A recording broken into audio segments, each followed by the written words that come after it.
Será que vai ter rally de Natal? Será que o S&P vai ter o famoso rally de Natal? Ué, mas os juros foram cortados nessa quarta-feira. Será que isso então é uma armadilha? O Fed te deu um presente na quarta-feira cortando os juros.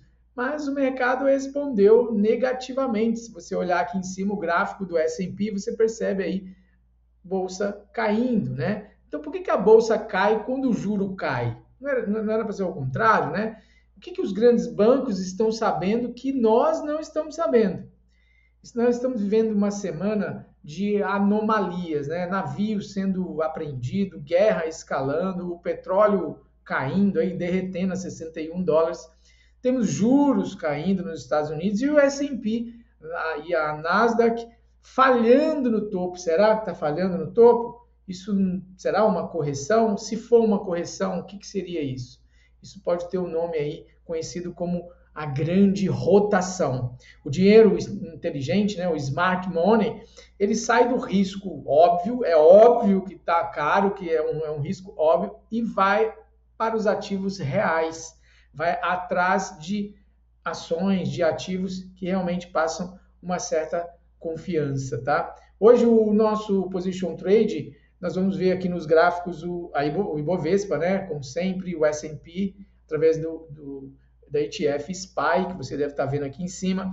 O dólar, nós vamos falar dele, nós vamos te mostrar aí para onde está indo o dinheiro.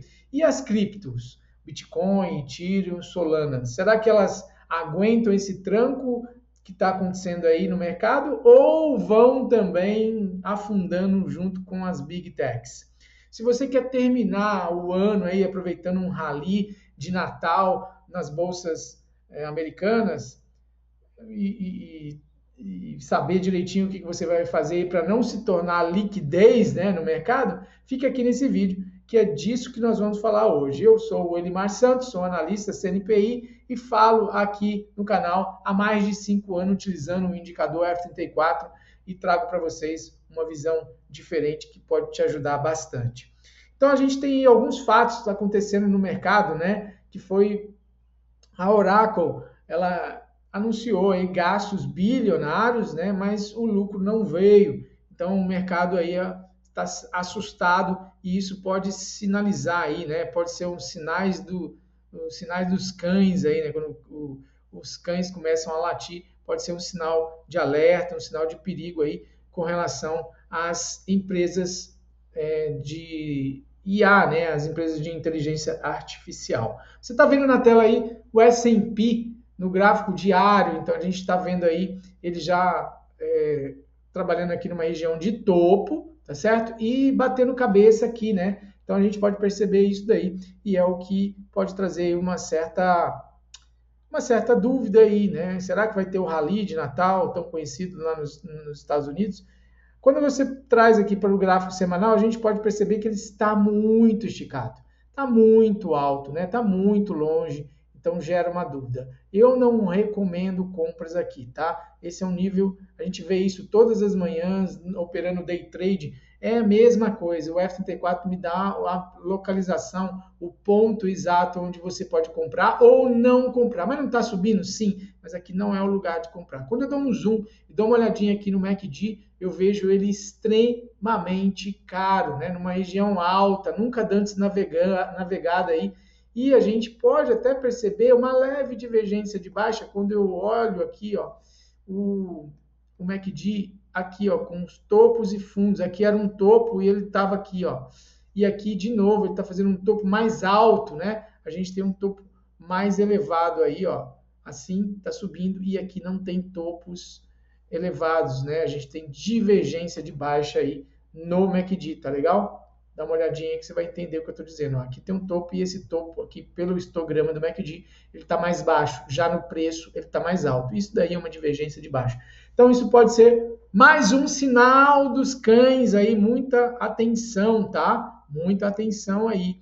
Eu estou falando disso há algum tempo, né? E venho deixando de surfar essa alta toda. Mas cada vez que ele sobe mais eu fico preocupado. Como dizia minha avó, quanto mais alto você vai, maior é o tombo, né? Então tome cuidado com isso daí.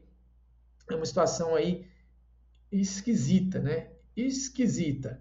Então, o S&P está avaliado aí no gráfico semanal e no gráfico diário, ambos batendo cabeça em topo. Eu não tenho muita esperança com ele mais não, tá bom? Ok, vamos falar então do Ibovespa. Como sempre, a gente está avaliando o Ibovespa aqui e o Ibovespa já deixou uma máxima lá em cima, fez um candle gigante, uma enfiada aqui para baixo. Muita atenção que ele está brigando, as linhas brancas estão subindo, que são níveis de preço importantes, mas ele não pode cair mais, tá? Ele já fez a movimentação dele aqui, ó, já tocou dentro da zona bipolar, está subindo. O negócio dele é ir para cima, não pode mais perder isso daqui, senão ele vai corrigir mais fundo aí, ou quiçá virar esse negócio aí, porque ele também está numa alta aí muito esticado, olha lá. Ele já esteve aqui próximo da região de Tô Barato, mas já está lá em cima de novo, na região onde ele costuma aceder. Então, muita atenção, ele está bem esticado aí, tá? Já está tarde já para comprar. A compra não é mais por aqui, ok? Então, agora ele tem que subir, só subir, tá? Não pode voltar. Abaixo desses níveis de preço aqui, tem que picar a mula aí, tá bom? Não estou confiante, não. Se ele subir, tá bom. Então, eu tenho ações compradas aí, deixa ele ir embora, né? A Selic travada em 15% é um baita freio de mão, né? Porque o que você prefere? Ganhar 15% ao ano sem correr risco ou você ter aí o risco para poder ganhar mais do que 15%, né? Cara, 15% é muita coisa, não é verdade? Então, a gente fica meio na dúvida também, porque a Selic está aí puxando o freio de mão e a bolsa não para de subir, né? Quem está comprando não é o varejo, é o gringo, tá? O mercado americano está comprando bolsa no Brasil. Eles não compram varejo, né, consumo, índice aí de empresas aí de varejo e de consumo. Eles estão comprando empresas de energia e saneamento, utilidade pública e também bancos, viu? Então, é importante você ter essa visão aí. Como a bolsa sobe e a Selic não cai, tem que ver, entender o que está acontecendo aí, né? O que está acontecendo? É a rotação que eu estou te falando, né? O dinheiro está fugindo para empresas que ganham com a inflação e pagam bons dividendos, no caso as utilities, né? Energia, saneamento, e o risco fiscal continua alto com essas medidas de taxar bets, né? A gente tem um problema aí, por dizer um câncer, né? Que é o nosso risco fiscal, que é o nosso fiscal, né? Um negócio difícil aí nesse governo, principalmente de ser combatido, um governo gastão. Então, eles estão aí querendo taxar bets, mas o gringo não está vendo nada disso. O gringo está achando a nossa bolsa barata em dólar, não é verdade? E o dólar, falando dele, vamos só terminar a análise aqui do Ibovespa, olhando aqui para o gráfico semanal. Mesma coisa, ele está num nível de preço muito alto. Aqui não é a região de comprar mais, tá? Eu precisava dele arrefecendo aqui, caindo, vindo até a região de zona bipolar aqui para eu pensar nas compras. Então, cuidado aí com compras. Olha, ele está navegando em níveis, em patamares muito altos e a gente já vê divergências aqui, olhando para a média branca aqui, ó. Você percebe que ele vem fazendo topos mais altos, olha lá, ó. Esse topo aqui é esse daqui, esse topo mais alto que esse lá no MACD, a média branca não. E agora, mais ainda, esse topo mais alto ainda no preço e lá na média branca, não. Então, cuidado, tá feio, tá gritando aí, o alerta, os sinais dos cães aí, tá bom? MACD funciona assim, como os cães na fazenda, na sua casa, que late quando está chegando o perigo, ok?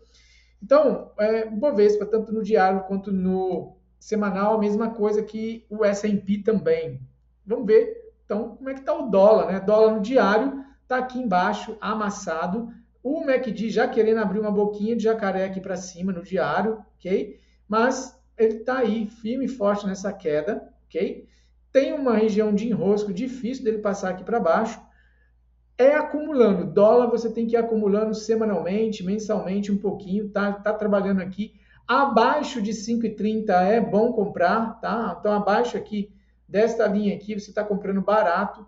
Então, perceba, se ele cair mais, dá para comprar mais. Você tem que sempre pensar em acumular dólar. Não compra tudo de uma vez, vai comprando devagarzinho. Vamos ver como é que ele está no semanal? Semanal a gente tem uma visão mais clara dele, ele brigando nesse nível de preço aqui, eu já dei o zoom, aqui tem outro nível de preço aqui para ele. Se perder esse nível aqui, ó, no meio aqui, ele tende a cair aqui embaixo, tá? Acho pouco provável, mas possível, ok? Acho pouco provável, mas é possível isso acontecer. Então, ele já esteve aqui na região de Tô Barato, pelo MACD, do formato que eu olho, tem vídeo meu aí no canal explicando, vai subir aqui em cima um card, né, onde eu explico isso, e você pode entender muito bem como que a gente pode acumular e ganhar dinheiro. Para onde está indo o dinheiro? Que rotação é essa que está acontecendo, né? Então, é importante a gente olhar isso. O ouro rompeu 4.300, né? O ouro vem subindo aí e rompendo níveis históricos. Não é especulação, ok?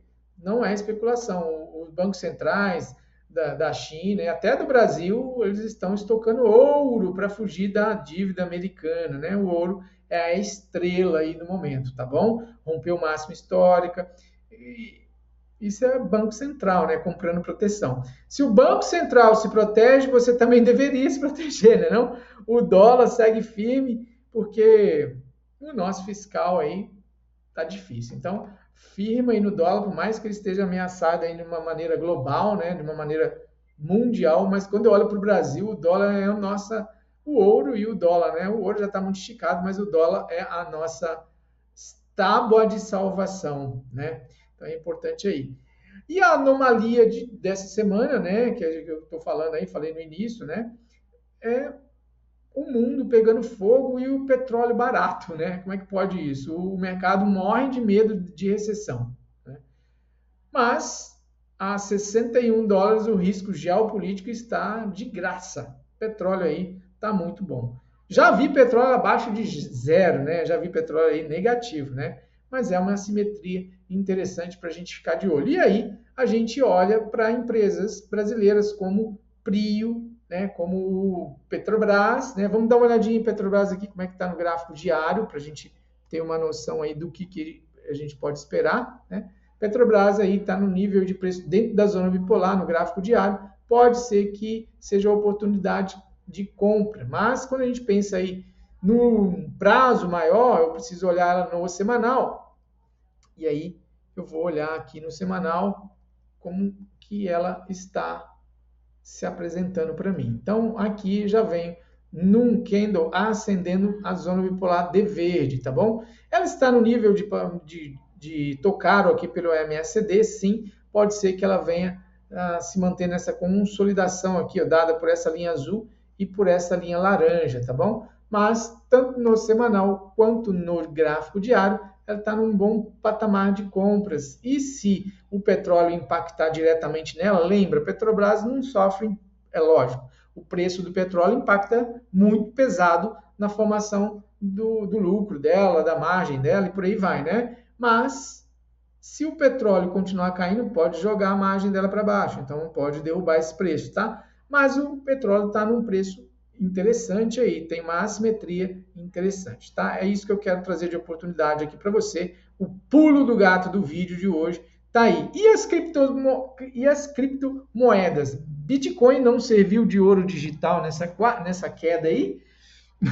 Ele se comportou como as big techs, aí, como as empresas de inteligência artificial e por aí vai. Então, cautela com essa correlação. Vamos dar uma olhadinha como é que está aqui. Aqui está o gráfico do petróleo, né, do Brent, mas vamos dar uma olhadinha aqui como é que está Solana. Vamos ver aqui Solana. Solana. Está aqui Solana. Solana vem em queda, ó. Esse aqui é o gráfico diário. Eu gosto de olhar aqui para o gráfico semanal, que eu já tenho uma visão. No gráfico diário vem caindo pesadamente, né? Aqui ele está consolidado. Olha como é que acende vermelho aqui no meio da região da zona bipolar, verde e agora acendendo vermelho de novo. Aqui seria uma boa região de compra, tá bom? É uma região interessante para a gente pensar na compra. Opa, eu não estou te mostrando o gráfico, né? Deixa eu colocar ele aqui. Solana aqui. Ele está aqui dentro de uma região de compra. Essa é uma região aqui interessante para comprar. Perceba que ele está mostrando consolidação. Ó. Esse gráfico aqui tem a região da zona bipolar do F34 mostrando vermelho, aqui mostrou verde. Então mostrou vermelho era para cair, ele subiu. Mostrou verde era para subir, ele caiu. Tá? E agora está mostrando vermelho de novo. Se ele for consolidar aqui uma região boa de compra, porque eu tenho também uma simetria boa aqui, eu tenho stop baixo, para uma alta maior do que o meu stop, tá? Então, Solana está num ponto aí interessante para a compra, para especulação aí em swing trade ou position trade, tá bom? Vamos ver então Ethereum. Vamos ver aqui Ethereum. Tá aqui Ethereum dentro da zona bipolar de verde. Zigue-zague ascendente pode estar nascendo aí, tá legal? Então é importante a gente ver que ele está num ponto interessante aí para a compra. Detalhe é que o MACD está no nível muito alto, tá? Então tem que ficar prestando atenção aí. Ele pode talvez consolidar, ficar consolidado aí. Lembrando que ele tem aqui, ó, um topo duplo aqui em cima, tá? Tem esse topo aqui de novembro de 2021, ele voltou aqui para cima novamente em setembro de 2025 e ele pode ficar preso nesse range grandão aqui, tá bom? Ó, muito cuidado aí, ele pode estar bem grande aí, tá trabalhando nisso daí, num range bem grandão, tá? Atenção aí, ok? E por último, Bitcoin. Bitcoin está aqui, olhando aqui para ele, a gente vê zigue-zagues ascendentes, ó, zigue-zagues ascendentes. O detalhe que me chama a atenção é aqui o MACD num nível de preço extremamente alto e ele está aqui também parecido com Solana, num nível de preço bom para compra. Tem esse coisa aqui, esse aqui é um negócio que eu estou testando, mas não tem venda aqui não, tá? Ele está num ponto de compra. Para venda a gente precisa perder esse fundo aqui que está dado por essa linha pontilhada aqui de azul, tá? Passou aqui para baixo, aí é importante você pensar na venda. Bom, tá falado aí, eu espero que você tenha pego principais cenários aí, né, para navegar aí nos seus investimentos, nos seus trades, né? Então, para navegar essa rotação sem quebrar, né, sem tomar muito loss e perder todo o seu dinheiro, você precisa de blindagem. Então, se você quiser blindar o seu patrimônio, você pode fazer um monte de coisas, mas existe uma forma de você blindar muitas das coisas que você tem, por exemplo, a sua casa, o seu carro e até mesmo a sua vida, através do seguro. E eu tenho uma corretora de seguros. E estou aqui falando para você, se você tiver a fim de fazer um seguro, ganhar o F34 como seu indicador, ou ter realmente um atendimento de qualidade para resolver, uma consultoria aí para resolver o seu patrimônio, a proteção do seu patrimônio, fale com a gente na nossa empresa aí. É só falar que viu o meu vídeo aqui, que aí você pode ganhar o F34 para ajudar você a investir melhor. No mais, vou ficando por aqui, deixo um grande abraço aí para você, desejando tudo de bom. Até o nosso próximo encontro.